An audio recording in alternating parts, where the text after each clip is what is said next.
কৃষ্ণ কৃষ্ণ হে কৃপালু গুৰুমূৰ্তি বাপ বান্ধৱ ভকত বৈষ্ণৱ তথা এই গাঁৱৰ ৰাইজ আজি আমাৰ সমস্তজনৰ কাৰণেই এটা অতি মংগলময় পুণ্যদিন ভগৱন্ত কৃষ্ণৰ বাংময় মূৰ্তি শ্ৰীমদ ভাগৱত শাস্ত্ৰভাগী নলবাৰী গাঁৱৰ এই নামঘৰত ধাৰাবাহিকভাৱে পাঠ আৰু পৰ্যালোচনা আগবঢ়াই অহা হৈছে আজি আপোনাক সব সমস্তজন সাধু সন্ত মহন্ত আজি এই ভাগৱত পাঠ অনুষ্ঠানলৈ আহি ভগৱন্তৰ চৰণৰ আশীৰ্বাদৰ ভাগ ল'বলৈ আপোনাক সবে আহি আমাক সংগ দিয়াৰ কাৰণে আমি সমস্তজন ভকত বৈষ্ণৱৰ চৰণত আমি মস্তক ৰাখি আমাৰ সেৱা জনাইছোঁ আমাৰ অতি শ্ৰদ্ধাৰ আজি শৰণাচাৰ্য বাপজনায়ো আহি আমাক সমস্তজনক আশীৰ্বাদ দিছে আমি তেখেতলৈও আমাৰ সেৱাভাগী জনাইছোঁ আজি যিহেতু আমি আমাৰ পৰিয়ালৰ ফালৰ পৰা ভগৱন্তৰ অৰ্গত এভাগী শৰাই অৰ্পণ কৰা হৈছিলে আৰু সেই কাৰণেই আজি আমি পাঠ আৰু পৰ্যালোচনাৰ আসনত উপবিষ্ট হোৱাৰ কথা ভবা নাছিলোঁ কিন্তু আমাৰ শ্ৰদ্ধাৰ বাপজনাই কৈছে যে আপোনাৰ পৰা অকণমান ভাগত শুনাৰ আশাটো আছে গতিকে আমি অকণমান আপোনাক আজ্ঞা কৰিছোঁ গতিকে তেখেতৰ আজ্ঞা পালনৰ অৰ্থেহে আজি আমি আসন ভাগত বহি ভাগৱতৰ 2-4টা কথা ক'ম বুলি আমি আগবাঢ়িছোঁ ইয়াতো যদি আমাৰ অজানিতে অবাঞ্ছিতভাৱে অসাৱধানবশত কোনোবা দায়চিদ্ধ ভুলভ্ৰান্তি হয় আপোনাক সব ভকতস্বৰূপ ভগৱন্ত আপোনাক সবে আমাৰ সমস্ত দায়দোষ মৰিখন কৰি দিব বুলি আমি আপোনাক সবৰ চৰণত সেৱা জনাই পাঠভাগৰ আৰম্ভৰ কাৰণে আমি অক্ষয় দাস বাপক আমি সেৱা জনাইছোঁ কোনোবা আছে তেওঁৰ এইটো কেনে মাটি খাইবি বুলি যশোদা সোধোঁতে পদ নম্বৰটো 133 133 এইটো দিছে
হে কৃপালো গুৰুমূৰ্তি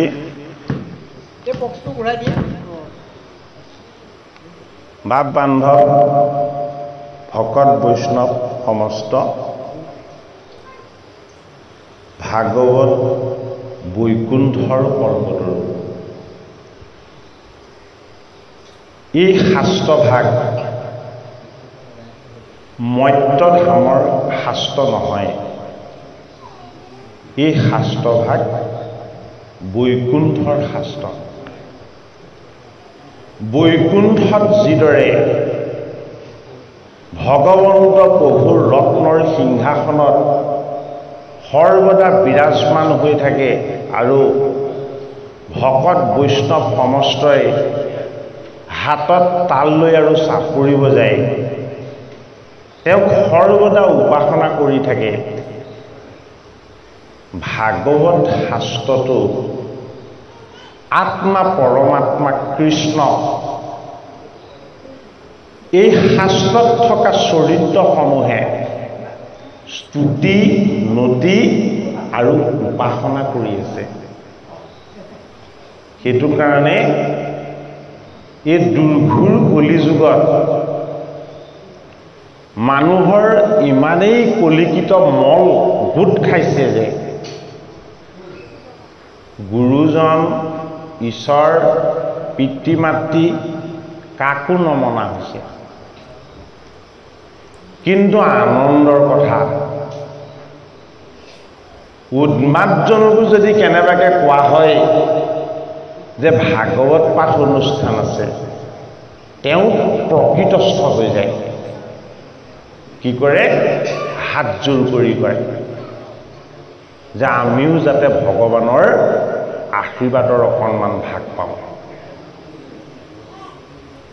এই শাস্ত্ৰভাগ নৈমিষ ক্ষেত্ৰত উগ্ৰসভা সুতে 28 সহস্ৰ ঋষিক কৈ আছে প্ৰথম স্কন্ধৰ ভাগৱত কথা আৰম্ভ হৈছে সুত পৌনক সংবাদে গোটেই জীৱনটো হাজাৰ বছৰ যজ্ঞ কৰি কৰি দাড়ি চুলি সকলো ধোঁৱা বৰণৰ হৈ গ'ল মূৰকত লাভ একো নহ'লে তেওঁলোকে শুনিবলৈ পালে যে গংগাৰ পাৰত গুৰু শুকৰ মুখপদ্মে কেৱল 7 দিন ভাগৱত কথা শ্ৰৱণ কৰি পাণ্ডৱৰ নাতি পৰীক্ষিতে মুখ্য সুখৰ আনন্দত ঈশ্বৰ কৃষ্ণত লীন গ'ল আৰু তৰুণ কালতেই মৃত্যুক তেওঁ স্বাগতম জনাব পাৰিলে ভাগৱত শাস্ত্ৰভাগ যদিও বৈকুণ্ঠৰ কলিযুগত কীৰ্তন হৈছে নৈমিষ ক্ষেত্ৰত সত্যপাতি সহস্ৰ ঋষিয়ে গুৰু শুকক গুৰুৰ আসনত উপবিষ্ট কৰাই প্ৰাৰ্থনা কৰি কৈছে যে হে আমাৰ ভগৱান আমাক আপুনি কৃষ্ণৰ অমৃত চৰিত্ৰৰ কথা আপুনি পান কৰাওক। গোটেই ঋষি সমস্তক কৈছে যে হে ঋষিসকল, আপোনালোক গুণজ্যেষ্ঠ বয়োজ্যেষ্ঠ মান্য, আপোনালোকৰ চৰণ দৰ্শন পোৱাটোৱেই মোৰ কাৰণে আটাইতকৈ বেছি লাভৰ কথা, পুণ্যৰ কথা। আপোনাৰ সমস্তই যে কৃষ্ণ কথা শ্ৰৱণ কৰিবলৈ ইচ্ছা কৰিছে, এইটো মোৰ কাৰণে আটাইতকৈ বেছি জন্ম জন্মান্তৰৰ সঞ্চিত পুণ্যৰ কথা। ভাগৱত কথা আৰু ভকতৰ সংগ অবিহনে মই অকুলি নাছিলোঁ, মই অপবিত্ৰ আছিলোঁ। আপোনাক হবে যে এই কৃষ্ণ কথা শ্ৰৱণ কৰিম বুলি ইচ্ছা কৰিলে মই পুণ্যৰ প্ৰবাহস্বৰূপ ঈশ্বৰৰ আশীৰ্বাদৰ ভাগ লাভ কৰিছোঁ। নৈমিষ ক্ষেত্ৰ মানেনো কি? নৈমিষ বুলি এখন অৰণ্য যে আছে, এই অৰণ্যখননো কি? কথিত আছে সৃষ্টিকৰ্তা ব্ৰহ্মাই তেওঁ মনোগত অস্ত্ৰ প্ৰেৰণ কৰিছিলে এই মৰ্ত্যধামলৈ। এই মনোগত চক্ৰ গোটেই জগতত ঘূৰি ঘূৰি ঘূৰি ঘূৰি নৈমিষ ক্ষেত্ৰত আহি ৰৈ দিলে। কি হ'ল? এই চক্ৰ নৈমিষ ক্ষেত্ৰত প্ৰৱেশ হ'ব নোৱাৰিলে। কিয় প্ৰৱেশ হ'ব নোৱাৰিলে? সূত মুনিয়ে 28 সহস্ৰ ঋষিক তাত ভাগৱত কথা ক'ব, কিন্তু ভগৱন্ত তাত আগতে আহি বিৰাজমান হৈ আছে। ভাগৱত সূতে কোৱা নাই, ভাগৱত সূতে ক'বহে কলি যুগত। ব্ৰহ্মাই চক্ৰ পঠাইছিলে সত্য যুগত, তেতিয়াও আহি নৈমিষ ক্ষেত্ৰত সেই চক্ৰ প্ৰৱেশ হ'ব নোৱাৰিলে। সেইটো কাৰণে নেমি মানে গতি। কিহৰ গতি? ব্ৰহ্মাই পঠোৱা সেই চক্ৰৰ গতি। আৰু য'ত এই নেমি স্তম্ভিত হৈ ৰৈ দিলে, প্ৰৱেশ হ'ব নোৱাৰিলে, সেই স্থানকণৰ নাম হ'ল নৈমিষ ক্ষেত্ৰ। ভাগৱত শাস্ত্ৰ শ্ৰৱণ কীৰ্তন হ'ব যিখন ঠাইত বৈকুণ্ঠপতি আহি তাত বিৰাজমান হৈ আছে। কিয় বিৰাজমান হৈ আছে? যে কলিত সন্ধ্যাত ঋষি সমস্তই ভাগৱত ইয়াত শ্ৰৱণ কৰিব শুকৰ মুখপদ্মে, আৰু মই বৈকুণ্ঠ ধামৰ পৰা নামি মই এতিয়াই গৈ তাত বাস কৰি থাকিম। বোলে কিয়? ভাগৱত হ'ল মোৰ আত্মা। আমাৰ জীৱটোৱে যদি কেনেবাকৈ আত্মাক এৰি থাকিব লগা হয়, তেতিয়াহ'লে শ্মশানত থাকিব লাগিব। গতিকে ভাগৱত ভগৱন্তয়ো তেওঁৰ গুণ যশস্বৰূপ ঈশ্বৰ তত্ত্ব এৰি কোনোদিন নাথাকে। এই সুদৃঢ় বিশ্বাস হৈছিলে কাৰ? কেৱল মাত্ৰ ব্যাসনন্দন সুখদেৱৰ। ঋষি সমস্তই বেদৰ যি পৰম্পৰাগত ব্যৱস্থা, বেদত 4টা বস্তু আছে। এটা হ'ল মন্ত্ৰ, এটা হ'ল ব্ৰাহ্মণ, এই দুটা কৰ্মমাৰ্গ। আৰু 2টা বস্তু আছে, এটা হ'ল অৰণ্যক, এটা হ'ল উপনিষদ, এইটো হ'ল নিৰ্গুণ মাৰ্গ। ঋষি সমস্তই বেদজ্ঞ ব্ৰাহ্মণসকলে মন্ত্ৰ আৰু ব্ৰাহ্মণৰ দ্বাৰা ঈশ্বৰক ভজনা কৰিছিল। এয়া গুণময় আছিল। এই গুণময় ভক্তিত ভগৱন্ত প্ৰভুক সাক্ষাৎ কৰাটো দেৱৰো দুৰ্লভ। ভাগৱতৰ প্ৰথম স্কন্ধত দিছে ব্যাস নাৰদ সংবাদ। প্ৰথম দিছে সূত শৌনক সংবাদ, তাৰ পাছত দিছে ব্যাস নাৰদ সংবাদ। ব্যাস নাৰদ সংবাদত দেৱঋষি নাৰদে বেদব্যাসক আহি কৈছে যে তুমি গোটেই জগতখন নষ্ট কৰি দিলা। 4 বেদক বিভাজন কৰিছে। বেদৰ মন্ত্ৰসমূহ অশৃংখলিত আছিলে। যিহেতু ঋষি সমস্তই স্মৃতিত পাইছিলে, স্মৃতিত পোৱা শুনি তেওঁলোকে বেকত কৰি তেওঁলোকৰ শিষ্যক দিছিলে, সেয়া শ্ৰুতি হৈছিলে। সেইটো কাৰণে বেদৰ এটা নাম কি? শ্ৰুতি স্মৃতি। শ্ৰৱণ কৰি তাক স্মৃতিত ধাৰণ কৰি ৰখা হয়। সেইটো কাৰণে ঋষি সমস্তই সাধনা অনুসৰি বেদৰ মন্ত্ৰ যিদৰে পাইছিলে এই মন্ত্ৰবিলাক তেনেকে থকাৰ কাৰণে বেদ অত্যন্ত জটিল দুৰ্বোধ্য আৰু পৰাশৰ নন্দন বেদব্যাসে এই বেদক শৃংখলাবদ্ধ কৰিছিলে সেইটো কাৰণে কি কৰিছিলে বেদৰ তত্ত্বসমূহক তেওঁ 4টা শাখাত বিভক্ত কৰিছিলে ব্যাসৰ নাম আছিল কৃষ্ণদেৱে বেদক বিভাজন কৰাৰ কাৰণে তেওঁৰ নাম হ'ল কি বেদব্যাস বেদক বিভাজন কৰাৰ পাছত তেওঁ কি কৰিলে বেদৰ কৰ্ম মাৰ্গৰ কথাখিনিক যাতে আওকাণ কৰি নিৰ্গুণ মাৰ্গৰ কথাখিনিক যাতে সকলোৱে বৰণ কৰে সেইটো কাৰণে তেওঁ গুণময় পুৰাণ প্ৰণয়ন কৰিলে গুণময় পুৰাণ প্ৰণয়ন কৰিছে কিহৰ কাৰণে হুলেৰে হুলটো কাহিবৰ কাৰণে যে এই কৰ্ম মাৰ্গটো যে শুদ্ধ নহয় ইয়াক বুজিবৰ কাৰণে কিন্তু কি হ'ল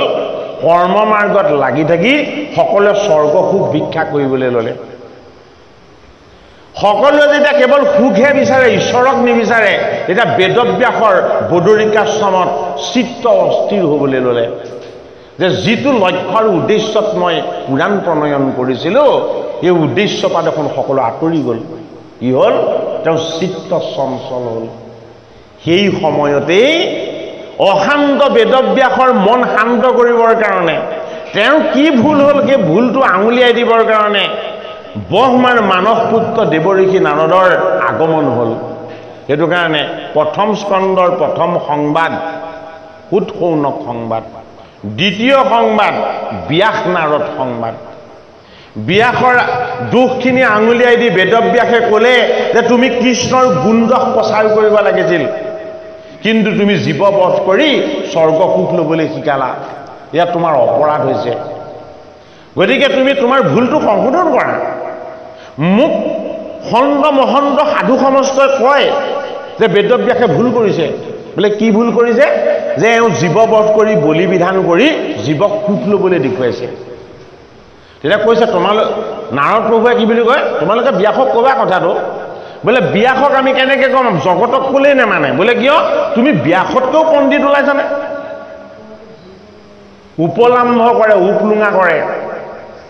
সেইটো কাৰণে দেৱঋষি নাৰদে কৈছে ভুল তুমি কৰিছা শুধৰণি তুমি কৰিব লাগিব দেৱঋষি নাৰদক বেদব্যাসে গুৰু হিচাপে বৰণ কৰিলে অৰ্থাৎ বৈকুণ্ঠৰ কল্পতৰু ভাগৱত শাস্ত্ৰ শ্ৰৱণ কৰিবৰ কাৰণেও আমি গুৰুত শৰণ ল'ব লাগে এই শাস্ত্ৰ যদি আমি কীৰ্তন কৰি কাৰোবাক যদি ইয়াৰ আনন্দৰ ভাগ দিব লগা হয় তেতিয়াহ'লে শৰণ আৰু ভজন 2 ভাগ ল'ব লাগে কেৱল শ্ৰৱণ কৰিবৰ কাৰণে শৰণ আৰু কীৰ্তন কৰিবৰ কাৰণে শৰণ আৰু ভজন এই 2 ভাগ বস্তু হ'ব লাগে শাস্ত্ৰসন্মত সেয়া নিয়ম তেতিয়া বেদব্যাসে নিজৰ দুখটো বুজি পাই দেৱঋষি নাৰদক ক'লে যে হে অগাধ ঈশ্বৰ স্বৰূপ ভগৱন্ত প্ৰভুৰ অংশ অৱতাৰ হে দেৱঋষি নাৰদ মই আপোনাৰ আজ্ঞা পালন কৰি মই এই জগতত কৃষ্ণৰ গুণযশ আৰু লীলা প্ৰচাৰ কৰিবৰ কাৰণে মই শাস্ত্ৰ প্ৰণয়ন কৰিম আৰু আপুনিতো কৈছেই যে মই সমাধিত ব্ৰহ্মক দৰ্শন কৰিব পাৰোঁ গতিকে গুৰুক স্মৰণ কৰি ভাগৱতৰ প্ৰথম স্কন্ধতেই বেদব্যাসে প্ৰথম তপস্যা কৰিছে খন্তেক সময় তপস্যাৰ লগে লগে দেখা পালে তেওঁ কি তেওঁ যিখিনি কৰ্মকাণ্ডৰ মাৰ্গ ৰচনা কৰিছিলে সেইখিনি মায়া মাতা হৈ তেওঁ বাম পাশে বহি আছে আৰু এই বাম পাশত বহি থকা মায়া মাতাক তেওঁ দেখি তেওঁ ভাবিলে যে মোৰ ভুল হৈ গৈছে মায়া কি মায়া অসন্ত মায়া কি মায়া চঞ্চল মায়া কি মায়া মিছা সত্য কি সত্য কি বুলি যেতিয়াই তেওঁ ধ্যান আৰম্ভ কৰিলে তেওঁ বৈ থকা দেখিলে ক'ৰ পৰা হিমালয় সদৃশ উচ্চতাৰ পৰা প্ৰশান্ত সদৃশ সমুদ্ৰৰ পাৰলৈকে কেৱল ববলৈ লৈছে কেৱল ববলৈ লৈছে কেৱল ববলৈ লৈছে কি ভক্তিৰ গংগা এই যে প্ৰবাহিনী গংগা ববলৈ আৰম্ভ কৰি দিলে, তেওঁ সোঁপাশত আহি বহি ল'লে কোন? ভক্তিমাতা। ভক্তিমাতা আহি যেতিয়াই বহি ল'লে, তাৰ পাছত তেওঁ হৃদয়ৰ মধ্যম স্থানত ঋষিকেশ কৃষ্ণক অনন্য সুন্দৰ ৰূপত তেওঁ যেতিয়া দেখা পালে, মায়া মাতাই কান্দি কান্দি দৌৰি বিদায় ল'লে। কিয়? সোঁপাশত ভক্তি, মধ্যম স্থানত ঋষিকেশ কৃষ্ণ, এই দুইজনক যেতিয়া তেওঁ দৰ্শন পালে, বেদব্যাসৰ কায় বাক্য আৰু মন সমস্তখিনি শুধৰণি হৈ গ'ল আৰু চিনি পালে যে এইজন দেৱঋষি নাৰদ মোৰ কাৰণে গুৰুস্বৰূপ গোবিন্দ। এইজন গুৰুৰ কৃপাত মই তেওঁৰ আশীৰ্বাদ লৈ এই ভাগৱত শাস্ত্ৰ প্ৰণয়ন কৰিম। আৰু ব্যাসে কি কৰিলে? ভাগৱত শাস্ত্ৰ প্ৰণয়ন কৰি কি বুলি কৈছে? ও কালে কৰ্মে মিলাই বেক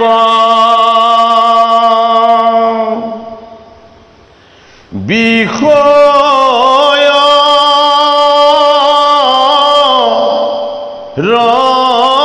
সুখ হে উপদেশী লোক হওক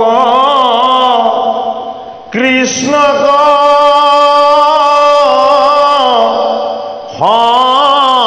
সন্মুখ।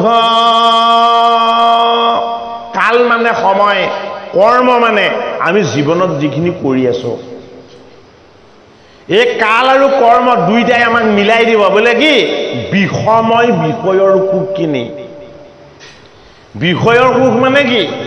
সংসাৰৰ সুখ। এই সংসাৰৰ সুখখিনি বিষময় বুলি কৈছে ভাগৱতে। সেইটো কাৰণে কি বুলি কৈছে? যে উপদেশী লোকসকল সন্মুখ হৈ লওক। কাক? ভগৱন্ত কৃষ্ণক। ভগৱন্ত কৃষ্ণক যদি কেনেবাকৈ সন্মুখ হৈ লয়, তেতিয়াহ'লে বিষয়ৰ সুখ দুখ এইবিলাকে তেওঁক আৰু স্পৰ্শ কৰিব নোৱাৰিব।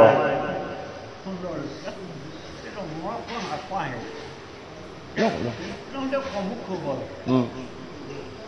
কৃষ্ণদেৱ সমুখ হোৱা বিষয়টো কেনেকুৱা? কৃষ্ণদেৱৰ সমুখ যেতিয়া হ'ম, তেতিয়া মই আছে সমস্ত হয়। এতিয়া কৃষ্ণদেৱৰ সমুখ মই কেনেকৈ হ'ম সেই ৰাস্তাটো দেখুৱাম। এতিয়া বাবজনাই আমাক অতি সুন্দৰ আদৰ্শ এটা প্ৰশ্ন কৰিছে। আচলতে যিহেতু আপোনাক খবৰ উদ্দেশ্য কৰি প্ৰশ্নভাগ কৰিছে যে আমি কৃষ্ণক সন্মুখ কেনেকৈ হ'ম, কৃষ্ণক সন্মুখ হোৱাৰ ৰাস্তাটো কি? কাৰণ উপদেশী লোক হওক কৃষ্ণক সন্মুখ বুলি কৈছে। গতিকে কৃষ্ণক প্ৰথম সন্মুখ কোন হৈছে? যেতিয়া কৃষ্ণ বৈকুণ্ঠলৈ গ'ল। বৈকুণ্ঠলৈ যোৱাৰ পাছত প্ৰথম কৃষ্ণক সন্মুখ হৈছে সুখদেৱ ভগৱান। সুখদেৱ ভগৱানে প্ৰথম কৃষ্ণত সন্মুখ হৈছে। বোলে কিয়? মই পিতৃগুৰু বেদব্যাসৰ কৃপাত এই দাপৰ যুগৰ অন্তত মই বৈকুণ্ঠৰ কল্পতৰু মই ভাগৱত শাস্ত্ৰ পালোঁ। এই ভাগৱত শাস্ত্ৰৰ মূল তত্ত্বই হ'ল মহাভাগৱত মহাধৰ্ম। গুৰুৰ কৃপাত ভগৱন্ত কৃষ্ণৰ মই চৰণ ভজিবলৈ আৰু উপাসনা কৰিবলৈ মই তেওঁৰ প্ৰসাদ লাভ কৰিলোঁ। গতিকে গোবিন্দৰ কৃপা, গুৰুৰ চৰণ, ভকত বৈষ্ণৱৰ সং, ভাগৱত গীতা কীৰ্তন দশম ঘোষাৰ ৰত্নাৱলী, শাস্ত্ৰৰ শ্ৰৱণ আৰু কীৰ্তন, এয়া হ'ল কৃষ্ণক সন্মুখ হোৱাৰ এটা শুদ্ধ ব্যৱস্থা। কিন্তু মূল তত্ত্ব গুৰু। গুৰু মানে আত্মা। আত্মজ্ঞান যদি নহয় তেতিয়াহ'লে ঈশ্বৰক ভজনা কৰিব পৰা নাযাব। আত্মজ্ঞানটো কোনে দেখুৱাই দিয়ে? আত্মজ্ঞান দেখুৱাই দিয়ে ঈশ্বৰে, গুৰুৱে। বেদব্যাসৰ তনয় সুখদেৱ ভগৱানে নৃত্য কৰি কৰি ভাগৱতৰ প্ৰথম স্কন্ধত যেতিয়াই গংগাৰ পাৰত আহি উপগত হ'ল, গংগাৰ পাৰত আহি উপগত হোৱাৰ লগে লগে তাত বহি থকা ৬০ সহস্ৰ ঋষি উলম্ব হৈ থিয় হৈ দিলে। থিয় হৈ দুহাত দাঙি প্ৰত্যেকেই ঘোষণা কৰিছে কি বুলি? হৰি হৰি। সেইটো কাৰণে আমাৰ জয় সদায় আৰম্ভ কৰা হয় কি বুলি? ও হৰি বুলি। এই হৰি বুলি যেতিয়াই ঘোষণা কৰি দিলে পৰীক্ষিতে দেখিছে যে তেওঁ যিকেইটা প্ৰশ্ন সুধিছিলে ঋষি সমাজে নানা মত দিলে এটা মততো তেওঁ আশ্বস্ত হ'ব নোৱাৰিলে পাছত তেওঁ হৃদয়ত কৃষ্ণক ধ্যান কৰিছে হৃদয়ত কৃষ্ণক ধ্যান কৰি কৃষ্ণক উপাসনা কৰি কৈছে যে মোৰ প্ৰশ্নসমূহৰ উত্তৰ হে ঈশ্বৰ তুমি কাৰোবাৰ দ্বাৰা দিয়াহি নহলে এই মোৰ প্ৰশ্ন আৰু সংশয় হৈ থাকিব দেখিছে দিগম্বৰ বেশ হৈ ইষত হাঁহি উলম্ব হৈ 1600 বছৰীয়া তৰুণ হৈ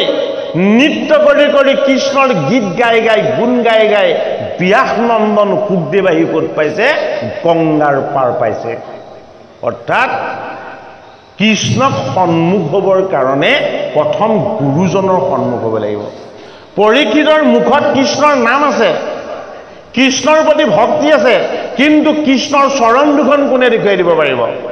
কৃষ্ণৰ চৰণ দুখন দেখুৱাই দিয়া কামটো কৰিব পাৰিব গুৰু ভগৱান সুখদেৱৰ যেতিয়াই আগমন হ'ল পৰীক্ষিত নৃপতিয়ে সোণৰ পাত্ৰত জল ল'লে আৰু এই জল লৈ তেওঁ গুৰুৰ দুখন চৰণ ধোৱালে গুৰুৰ চৰণ ধোৱাই যেতিয়াই তেওঁ শিৰত সেই জল লৈ ল'লে পৰীক্ষিতৰ লগত থকা মৃত্যুৰ ভয় জীৱনৰ প্ৰশ্ন আৰু সংশয় সমস্তখিনি দূৰ হৈ গ'ল লগে লগে বোলে কিয় উপদেশী লোক হওক কৃষ্ণক সন্মুখ পৰীক্ষিতে ব্ৰহ্মচৰ্য পালন কৰিছে সংসাৰ ত্যাগ কৰিছে ৰাজ মুকুট ৰাজ সিংহাসন সমস্তখিনি ত্যাগ কৰি আহিছে 60 সহস্ৰ ঋষিৰ সংগ পাইছে কিন্তু কৃষ্ণক পোৱা নাই কিয় পোৱা নাছিলে পৰীক্ষিতে তেতিয়ালৈকে গুৰুৰ চৰণ পোৱা নাছিলে সুখদেৱ স্বৰূপ নিৰ্গুণস্থিত গুৰুৰ চৰণ যেতিয়া পৰীক্ষিতে পালে এটা পৰীক্ষিত কি হৈ গ'ল মৃত্যুৰ ভয়ৰ পৰা মুক্ত হৈ গ'ল আৰু পৰীক্ষিত নৃপতিয়ে তেতিয়া ভাগৱতৰ প্ৰথম স্কন্ধত সুখদেৱ ভগৱানক প্ৰশ্ন কৰিছে যে আমি কাক ভজিব লাগিব কাক জপিব লাগিব কাক উপাসনা কৰিব লাগিব আমাৰ ইষ্টদেৱ কোন আৰু মুমুক্ষু জীৱৰ অতি কম সময়ত কেনেকৈ সদ্গতি হ'ব বা উদ্ধাৰ হ'ব সুখদেৱ ভগৱানে হাঁহি পৰীক্ষিত নৃপতিক উত্তৰ দিলে যে তুমি কোনো চিন্তাই নকৰিবা বোলে 7 দিন দিছে তোমাক বহুত সময় শতাংগ নৃপতিয়ে মাত্ৰ 2 দণ্ড সময়ৰ আগত গম পাইছিলে বোলে কি 2 দণ্ড সময়ৰ পাছত তেওঁ মৃত্যু আছে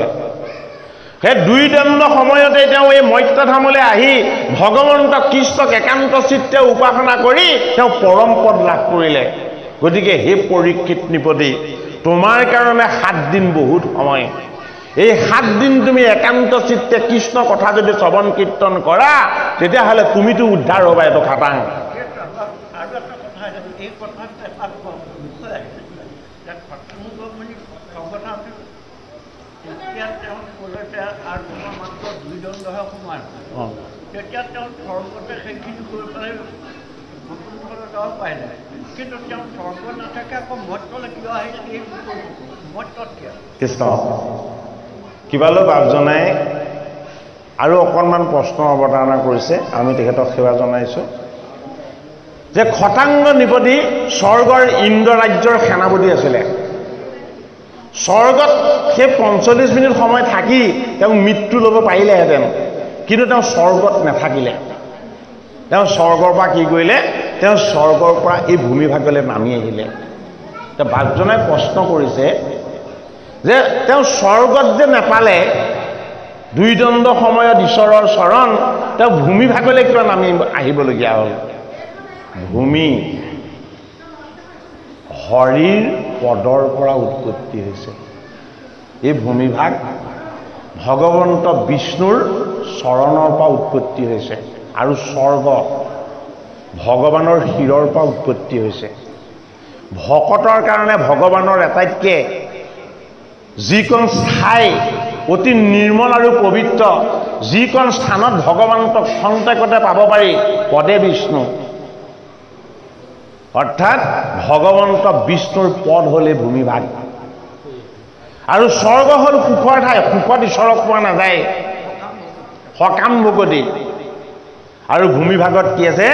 ভূমিভাগত ভকতৰ চৰণ সেৱা কৰি এই প্ৰকৃতিৰ সেৱা শুশ্ৰূষা কৰি নিৰ্গুণ ভকতি ঈশ্বৰৰ চৰণ সেৱাৰ ভাগ লাভ কৰিব পৰা যায় সেইটো কাৰণে আমি এই ভূমিভাগত থাকি আমি ঈশ্বৰ কৃষ্ণৰ চৰণ বুজি আমি উদ্ধাৰ হ'ব পাৰিম সেইটো কাৰণে শতাংগ নিপতি স্বৰ্গ মানে আচলতে মোহময় মায়াময় সুখৰ ঠাইহে সেয়া মুখ্য ধাম নহয় মুখ্য সুখৰ আনন্দতকৈ বেছি আনন্দ ক'ত আছে এই ভূমিভাগত সেইটো কাৰণে ভগৱন্ত প্ৰভুৱে এই ভূমিভাগত অৱতাৰ লৈছে কি হয় কৃষ্ণ হৈ ৰাম হৈ স্বৰ্গত অৱতাৰ লৈছিলে বামন হৈ ব্ৰহ্মবৰ্তত অৱতাৰ লৈছিলে হৰি হৈ পিঞ্চিগৰ্ভ অৱতাৰত আৰু বহুদেৱ দৈৱকীকো তেওঁ সেইবাৰেই মুক্ত কৰি দিছে যিবাৰ তেওঁ কৃষ্ণৰ ৰূপত এই ভূমিভাগত অৱতাৰ লৈছে এইটো কাৰণে এই ভূমিতকৈ ভকতিৰ কাৰণে শ্ৰেষ্ঠ ঠাই ক'তো নাই কৃষ্ণ ভগৱান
Love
ভাগৱতৰ প্ৰথম স্কন্ধত ব্যাস নাৰদ সংবাদৰ পাছত গংগাৰ পাৰলৈ নৃত্য কৰি কৰি শুকদেৱ ভগৱানৰ আগমন হ'ল। শুকদেৱৰ অনন্য ৰূপ, এই অনন্য ৰূপ যেতিয়া দৰ্শন পালে পৰীক্ষিত নৃপতিয়ে শুকদেৱৰ ৰূপটো কেনেকুৱা বৰ্ণনা কৰিছে ভাগৱতৰ প্ৰথম স্কন্ধত, ভগৱান কৃষ্ণৰ ৰূপটো আৰু শুকদেৱৰ ৰূপৰ মাজত কোনো অন্তৰ নাই, পাৰ্থক্য ৰহিত। ভগৱান কৃষ্ণ যেনেকুৱা দেখিবলৈ শ্যাম সুন্দৰ, অকুঞ্চিত কেশ, আয়ত লোচন, অৰুণ চৰণ, চিৰ তৰুণ, শুকদেৱৰ মুখতো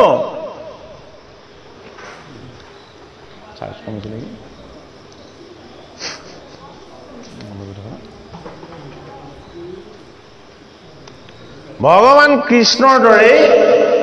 ঈষৎ ঈষৎ হাঁহি। যেতিয়াই শুকদেৱ গুৰু ভগৱানৰ প্ৰথম স্কন্ধত তেওঁৰ ৰূপ বৰ্ণনাৰ অন্ত হ'ল, এতিয়া কি হ'ল, ভাগৱতৰ প্ৰথম স্কন্ধ সমাপ্ত। অৰ্থাৎ ভকতিৰ পাৰটোক কোৱা হয় গংগা বুলি। যি ভকতিৰ পাৰ, এই ভকতিৰ পাৰ হ'ল গংগা। এই ভকতিৰ পাৰত মুখ্য তত্ত্ব কি? মুখ্য তত্ত্ব হ'ল গুৰু ঈশ্বৰ। গুৰু ঈশ্বৰ আহি গ'ল মানে কি হৈ গ'ল, তাত ভগৱত প্ৰকাশ হৈ গ'ল। পৰীক্ষিত নৃপতিক দ্বিতীয় স্কন্ধত গুৰু ভগৱান শুকে আশীৰ্বাদ দিছে। ইটো মাইক দিয়কচোন, সিটো দিয়কচোন।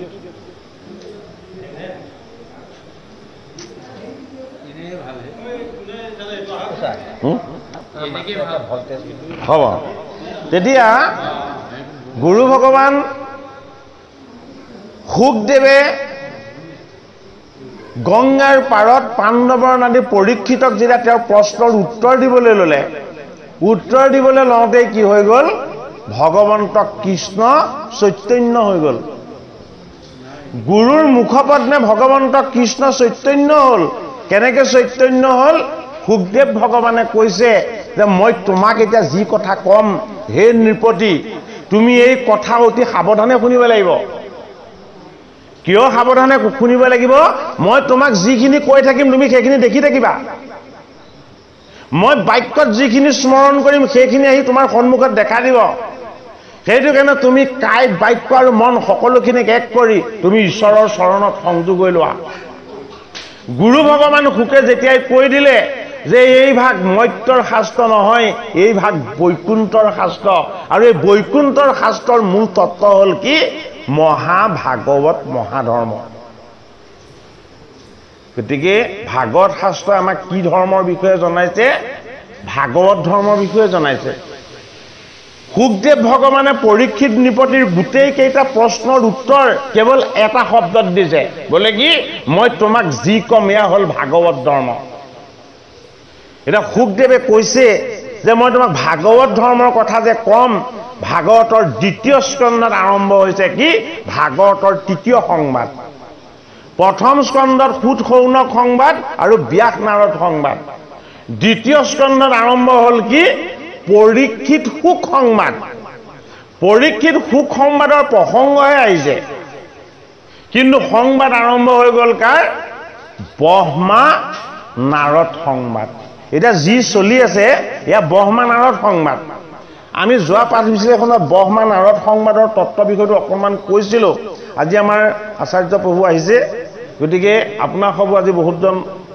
ভকত নতুন বৈষ্ণৱ নতুনকৈ আহিছে আজি প্ৰথম আহিছে গতিকে তেৰা সমস্তৰ জ্ঞাতৰ্থে আমি অকণমান জনাব বিচাৰিছোঁ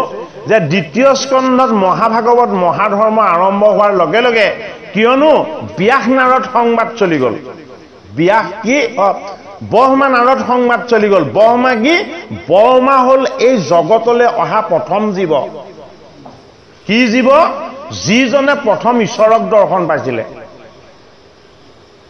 যিজনে প্ৰথম ঈশ্বৰ দৰ্শন পাইছিলে সেইজন হ'ল ব্ৰহ্মা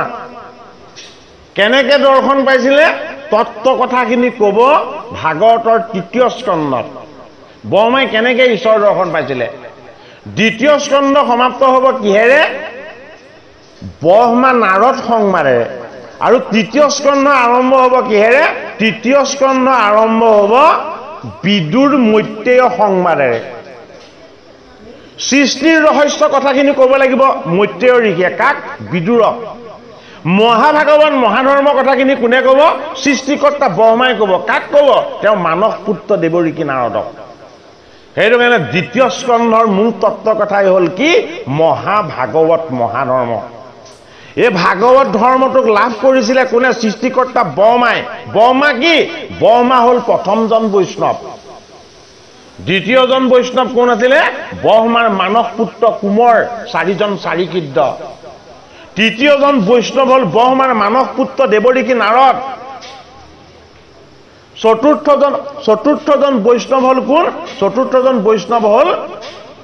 দেৱাহুতিৰ পুত্ৰ কপিল মুনি পঞ্চমজন কোন পঞ্চমজনৰ কথা ষষ্ঠ স্কন্ধত দিব যম আৰু ষষ্ঠজন কোন ষষ্ঠজন হ'ল প্ৰহ্লাদ সপ্তমজন কোন সপ্তমজন হ'ল বলিৰায় আৰু অষ্টমজন কোন অষ্টমজন হ'ল জনক আৰু নৱমজন বৈষ্ণৱ কোন নৱমজন বৈষ্ণৱ হ'ল মনলৈ অহা নাই নামটো শিৱটো প্ৰথমতে পৰিছে আচলতে শিৱ থাকি গৈছে শিৱ ৩ নম্বৰতে পৰে শিৱ থাকি গৈছে হয় বাৰু শিৱ আৰু ইয়াৰ পাছত তেনেকৈ বৈষ্ণৱসকলৰ পিতামহ ভীষ্ম মানে এই সুখদেৱ এই দ্বাদশজন বৈষ্ণৱৰ লগত ঈশ্বৰ বিষ্ণুৰ তত্ত্ব বিৰাজমান হৈ আছে সেইটো কাৰণে বিষ্ণু আৰু বৈষ্ণৱৰ কথা শ্ৰৱণ কৰিম বুলি কোনে কৈছে সুত সৌনক সংবাদত সুতমুনিক ঋষিসকলে কৈছে যে তুমি আমাক প্ৰথমতে বৈষ্ণৱৰ কথা কোৱা এটা বৈষ্ণৱৰ কথা কোৱা বুলি কওঁতে বৈষ্ণৱৰ কথা ক'বলৈ যাওঁতে সৃষ্টিকৰ্তা ব্ৰহ্মা হ'ল প্ৰথমজন বৈষ্ণৱ এই বৈষ্ণৱ দুজনৰ যি সংবাদ হৈছিলে ক'ত ব্ৰহ্মাৱৰ্তত এই ব্ৰহ্মাৱৰ্তত দুজন বৈষ্ণৱৰ মাজত যি সংবাদ হৈছিলে সেই সংবাদত প্ৰকাশ হৈছিলে মহাভাগৱত মহাধৰ্ম এটা দেৱঋষি নাৰদে প্ৰশ্ন কৰিছিলে সৃষ্টিকৰ্তা ব্ৰহ্মাক যে তুমিনো কাক ধ্যান কৰা মইতো তোমাকে ভগৱান বুলি জানো এটা সৃষ্টিকৰ্তা ব্ৰহ্মাই কি বুলি কৈছিলে বোলে মই ঈশ্বৰ তুমি যে কৈছা মই ঈশ্বৰ হয় আংশিকভাৱে সঁচা বোলে কিয় মই তোমাৰ পিতৃ আৰু ইভাগেও মই ভগৱন্ত কৃষ্ণৰ এজন সেৱক কৃষ্ণৰ সেৱককো তুমি ঈশ্বৰ জ্ঞান কৰাটো তোমাৰ ভুল হোৱা নাই কাৰণ সেৱকজনক ভগৱান জ্ঞান কৰাটো তোমাৰ কি তোমাৰ দাস্য ভক্তি কিন্তু মই ঈশ্বৰ নহয় বোলে ঈশ্বৰ কোন মোৰ ইষ্টদেৱ হ'ল ভগৱান কৃষ্ণ তেতিয়া দেৱঋষি নাৰদে সৃষ্টিকৰ্তা ব্ৰহ্মাক সুধিছে আগো যে কৃষ্ণই এই জগতখন কেনেকৈ সৃষ্টি কৰিলে কৃষ্ণই ব্ৰহ্মাণ্ডখন কেনেকৈ পালন কৰিছে আৰু এই ব্ৰহ্মাণ্ডখননো কেনেকৈ সংহাৰ কৰে আপুনি মোক সেই কথাখিনি কওক তেতিয়া কি হৈ গ'ল সৃষ্টিকৰ্তা ব্ৰহ্মাই ভগৱন্ত কৃষ্ণৰ অৱতাৰ তত্ত্বৰ কথাখিনি কৈছে এই অৱতাৰ তত্ত্বৰ কথাখিনি সেই সময়ত কৈছে যি সময়লৈকে ঈশ্বৰে পৰশুৰাম অৱতাৰ লৈছে পৰশুৰাম অৱতাৰৰ পাছত যিখিনি ৰাম অৱতাৰ কৃষ্ণ অৱতাৰ যিখিনি অৱতাৰ ঈশ্বৰে লোৱা নাই এটা সেইখিনি কথা আমাক কৈছে কৃষ্ণ অৱতাৰ ধাৰণ হোৱাই নাই এটা সৃষ্টিকৰ্তা ব্ৰহ্মাই দেৱঋষি নাৰদক আগতীয়াকৈ কৈ আছে কথাখিনি বোলে কি মই যেতিয়া তপস্যাত ঈশ্বৰৰ পৰা মহাভাগৱত মহাধৰ্ম ঈশ্বৰ তত্ত্ব পাইছিলোঁ তেতিয়া ভগৱন্ত প্ৰভুৱে মোক ধ্যানত কৈছিলে কি বুলি কৈছিলে যে মই দাপৰ যুগত কৃষ্ণ ৰূপেৰে জন্ম ল'ম দাপৰ যুগত মই দৈৱকীৰ গৰ্ভত মই কৃষ্ণ ৰূপেৰে যেতিয়া জন্ম ল'ম তেতিয়া মই মোৰ ঈশ্বৰৰ লীলাবিলাক কৰিম আৰু ঈশ্বৰৰ লীলা কৰিবৰ সময়ত মই তোমাকো মোহিত কৰিম কাক মোহিত কৰিম বুলি কৈছে সৃষ্টিকৰ্তা ব্ৰহ্মাক তুমি মোৰ ঈশ্বৰ তত্ত্বক নাজানি তুমি মুঠ মোহিত হৈ মই যেতিয়া মোৰ গোপবালকসকলৰ ভকতসকলৰ মই যেতিয়া তেওঁলোকৰ প্ৰসাদ খাম প্ৰসাদ মানে কি ভগৱন্ত কৃষ্ণক অৰ্পণ কৰিলে সমস্ত অন্ন সকলোৱে অন্ন ল'লে আৰু তেওঁলোকৰ পাছত অলপ অলপ অন্ন আছে কৃষ্ণই সকলোখিনি ভোজন কৰিছে তেতিয়া ব্ৰহ্মাৰ অবিশ্বাস আহি গ'ল বোলে এজন মই মোক পোৱা ভগৱানজন নহয় এজন যিজন ঈশ্বৰে এই মৰ্ত্যত আহি লীলা কৰিম বুলি কৈছিলে এই লগৰ সংগবিলাকৰ জুঠা অন্ন খোৱাজন এজন কৃষ্ণ ঈশ্বৰ নহয় এজন কোনোবা মায়াবীহে হ'ব গতিকে মই টেষ্ট এটা কৰি চাওঁ কি টেষ্ট স্বৰ জমিন তদন্তৰ পৰীক্ষা এটা কি কৰিলে যিমান গোবৎস আছিলে ব্ৰহ্মাই তেওঁলোকৰ মায়া শক্তি ঈশ্বৰ কিবা লাভ কৰিছেতো মায়াৰ শক্তিৰ দ্বাৰা যোগৰ শক্তিৰ দ্বাৰা কি কৰিলে সমস্তখিনি তেওঁ মনৰ মাজত ধাৰণ কৰিলে আৰু ব্ৰহ্মা উত্তৰখিনি লুকুৱাই থৈ দিলে ইয়াত এতিয়া কি নাই গোবৎস একো নাই ভগৱন্ত কৃষ্ণ কি যোগেশ্বৰ ব্ৰহ্মাই যিমান সময় তপস্যা কৰিছে ভগৱন্ত কৃষ্ণই তাতকৈ বহুত লাখ লাখ হাজাৰ হাজাৰ গুণ সময় তপস্যা কৰিছে গতিকে যোগেশ্বৰৰ সাধনাৰ শক্তি ব্ৰহ্মাদেৱৰ লগত কোনো তুলনাই নহয় এতিয়া যোগেশ্বৰে কি কৰিলে তেওঁ ধ্যান কৰি দেখিলে ব্ৰহ্মাই দেখোন আকৌ মোকে পৰীক্ষা কৰিছে যে ব্ৰহ্মাই দেখোন এবাৰ মোকে পৰীক্ষা কৰিছে মোকে চিনি নাপালে মই তপস্যাত ক'লো যে মই দাপৰ যুগত লীলা কৰিম আৰু তেওঁ মোৰ লীলাকে বুজি নাপালে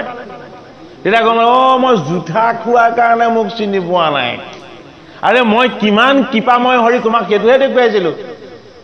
ভকতে এৰা অন্ন মই ভক্ষণ কৰিব বিচাৰোঁ বোলে কি ভকতে অন্ন সদায় মুঠ অৰ্পণ কৰে মুঠ সমস্তখিনি অৰ্পণ কৰি যেতিয়া সকলোখিনি হৰিময় হৈ যায় হৰিময় দ্ৰব্য যদি মই হৰিয়ে নলওঁ তেতিয়াহ'লে মোৰ ভক্তি নষ্ট হ'ব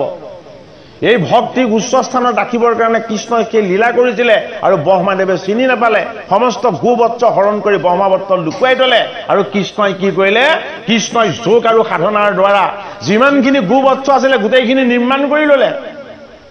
যিমানখিনি ইয়াৰ পৰা হৰণ কৰি নিছিলে সমস্তখিনি কৃষ্ণ হৈ ল'লে আৰু তেনেকুৱাতে দেৱঋষি নাৰদ আহিলে কাৰণ দেৱঋষি নাৰদক আগতে কৈয়ে থৈছে বোলে মই কৃষ্ণ অৱতাৰ মই কৃষ্ণক দৰ্শন কৰিবলৈ যাম দেৱঋষি নাৰদ আগত কিমান সুন্দৰ সময় এটাত আহিছে চক গোবৎসবিলাক যেতিয়া ব্ৰহ্মাই হৰণ কৰি নিলে সেই গোবৎস সকলোখিনি কৃষ্ণ হৈ আছে তেতিয়া দেৱঋষি নাৰদ আহিছে নাৰদে দেখি আচৰিত যেনিয়ে চাই তেনিয়ে কেৱল কৃষ্ণকে চাই দেখে গোবৎস যিমানৰ ফালে চাই যে সকলোৱে মিচিক মিচিক হাঁহি নাৰদৰ ফালে সেৱা কৰিছে নাৰদটো পাগল হোৱা নিচিনা হৈছে হাই হাই মই এই কৃষ্ণক চাবলৈ আহিছিলোঁ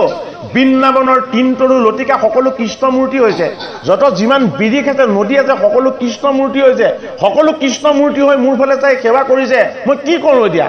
মই এতিয়া পাগল হৈ যাম ভগৱন্ত কৃষ্ণক তেওঁ হৃদয়ত আকৌ ধ্যান কৰিলে তেতিয়া ভগৱন্ত কৃষ্ণই কৈছে তুমি শুদ্ধ ৰূপে দেখিছা মোৰ ভুল ৰূপ দেখা নাই এই সমস্তখিনি মই কৃষ্ণই হৈ আছো সেই সময়তে সৃষ্টিকৰ্তা ব্ৰহ্মা আকৌ মৰ্ত্যধামলৈ নামি আহি দেখিছে তেওঁ ন্যায়খিনি গোটেইখিনি ইয়াত পূৰ হৈ আছে বোলে কি হ'ল মই হৰণ কৰাখিনি কি হ'ল মায়াৰ দ্বাৰা ব্ৰহ্মাদেৱে আকৌ গৈ ব্ৰহ্মলোকত সেইখিনি পৰীক্ষা কৰি চাইছেগে যে মই হৰণ কৰি ন্যায়খিনি আছেনে নাই গৈ দেখিছে সমস্তখিনি তাত সম্পূৰ্ণ হৈ আছে তেতিয়া ব্ৰহ্মাদেৱে নিজৰ গাটোত চিকুট মাৰি চাইছে কিয় চিকুট মাৰি চাইছে বোলে মই মৰি আছো নে জি আছো মোৰ গাত চেতনা আছেনে নাই নে মই অচেতন হৈ আছো নেকি এই কথাখিনিকে মাধৱ মহাপুৰুষে নাম গোসাত দিছে বমায়া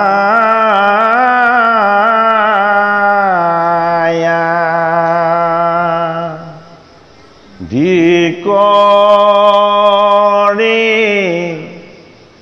জীৱ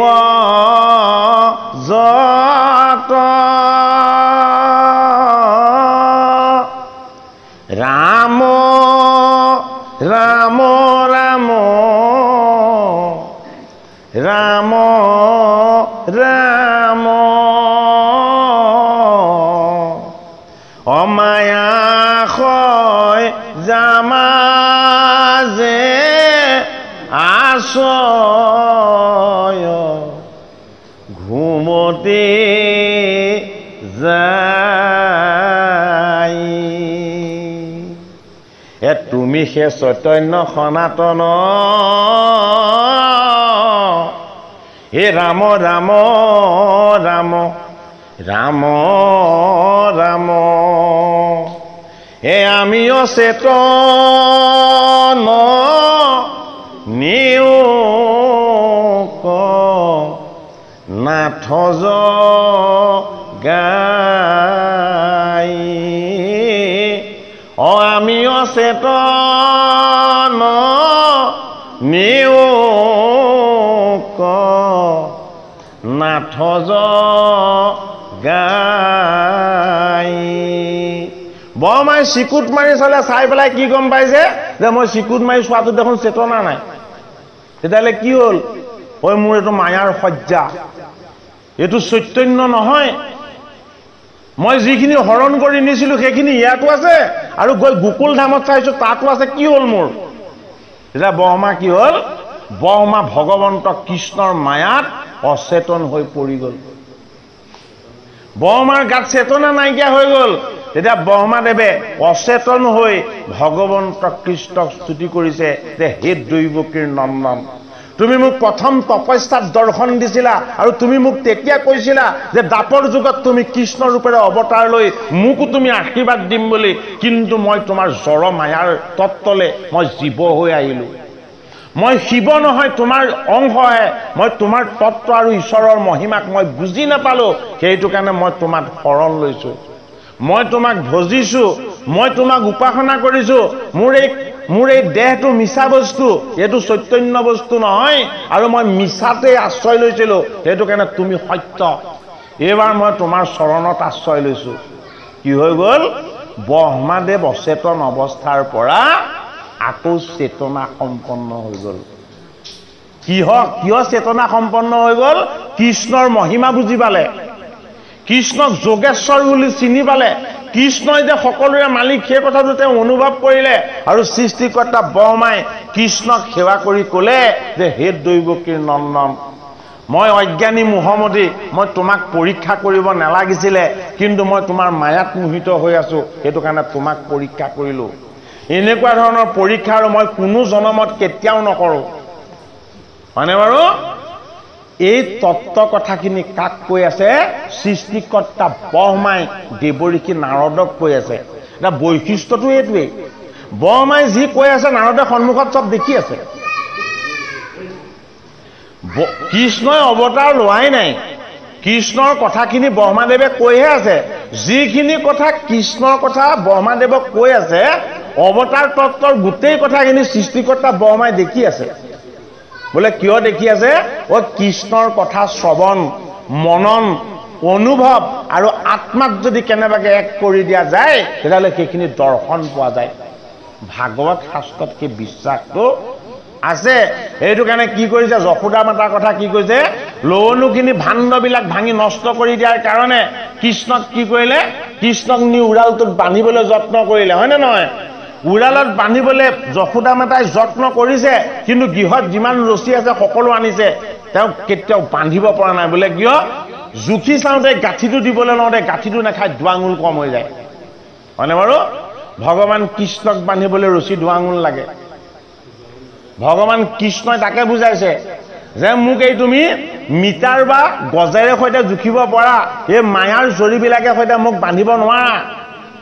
মোক বান্ধিবৰ কাৰণে দুৱাঙুল লাগে আৰু তুমি সেই দুৱাঙুলটোকে বিচাৰি ল'ব পৰা নাই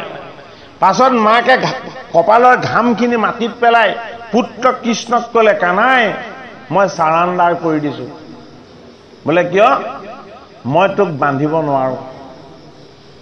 তই যদি নিজে ইচ্ছাৰে যদি বান্ধ ল তেতিয়াহ'লে মই বান্ধিব পাৰিম আৰু তোৰ যদি ইচ্ছা নাই তেতিয়াহ'লে মোৰ বান্ধিবৰ শক্তি নাই ভগৱান কৃষ্ণই দেখাইছে ভকতবৎসল ভগৱানৰ মহিমা মাতৃৰ দুখ দেখি মাতৃয়ে যেতিয়া তেওঁৰ চৰণত আশ্ৰয় ল'লে যে মই তোমাক বান্ধিব নোৱাৰিম ভগৱান কৃষ্ণই কৈছে তুমি নোৱাৰো বুলি কোৱাটোতেই মই সন্তুষ্ট হৈ গ'লো বোলে কি তুমি মোক বান্ধিব পাৰিবা বোলে কিয় বান্ধিব পাৰিবা তুমি মোক কাকুতি কাপুণ্য কৰি কৈছা যদি তোমাৰ নিজৰ ইচ্ছা তুমি বান্ধ খাই দিয়া আৰু মই মোৰ কঁকাল সৰু কৰি দিলো হয়নে যি দুআঙুল তোমাৰ যোগাৰ হোৱা নাছিলে দুআঙুলক মই 4 আঙুল কৰি দিলো হয়নে বাৰু এই 4 আঙুল কি জ্ঞান বিজ্ঞান তদং ৰহস্য যদি কৃষ্ণক বান্ধিব লগা হয় ৰহস্যৰেহে বান্ধিব পাৰিব জ্ঞান বিজ্ঞান আৰু তদং তত্ত্বত উপলব্ধি আৰু আমাৰ অনুভৱ ৰহস্যত কৃষ্ণ ভক্তিৰ পূৰ্ণতা এইটো কাৰণে যশোদা মাতাই কি কৰিছে ভগৱান কৃষ্ণক ৰহস্যৰে বান্ধিছে এই ৰহস্যই হ'ল ভগৱান কৃষ্ণৰ নিৰ্গুণ ভক্তি নিৰ্গুণ ভক্তিৰেহে কৃষ্ণক বান্ধিব পৰা যাব গুণময় ভকতিৰে কৃষ্ণক কেতিয়াও কোনেও বান্ধিব নোৱাৰে ভাগৱতৰ 2য় স্কন্ধত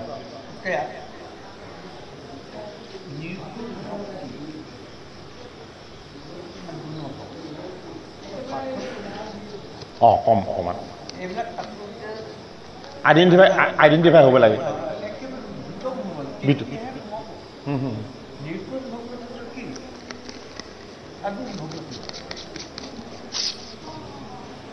বাপজনাই আকৌ এভাগ প্ৰশ্ন কৰিছে যে এই কথাখিনি আমাক অকণমান স্পষ্ট কৰি দিব লাগে যে নিৰ্গুণ ভকতি কি সগুণ ভকতি কি সগুণ ভকতিত সদায় আশা আকাংক্ষা আৰু কামনা থাকে নিৰ্গুণ ভকতিত আশা আকাংক্ষা আৰু কামনা নাথাকে